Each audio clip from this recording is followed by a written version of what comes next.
Čia turbūt gražiausias vaizdas kiekvieno lietuvio akims. O kad nebūtų per mažai, tai paruošiau net 3 neatsivalgomai skanius padažus.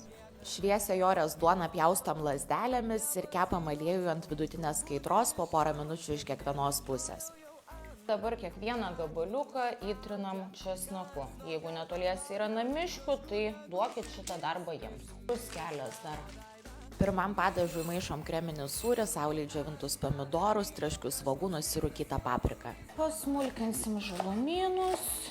Prie varškės dedam grietinės, gardinam pipirais bei druska, beriam žalumynus Ir išmaišom. Aišku, kaipgi be klasikos, tai į formitę susitarkavau fermentinį sūrį. Prie jo keliauja majonezas, pienas ir česnako milteliai. Lengvai permaišom.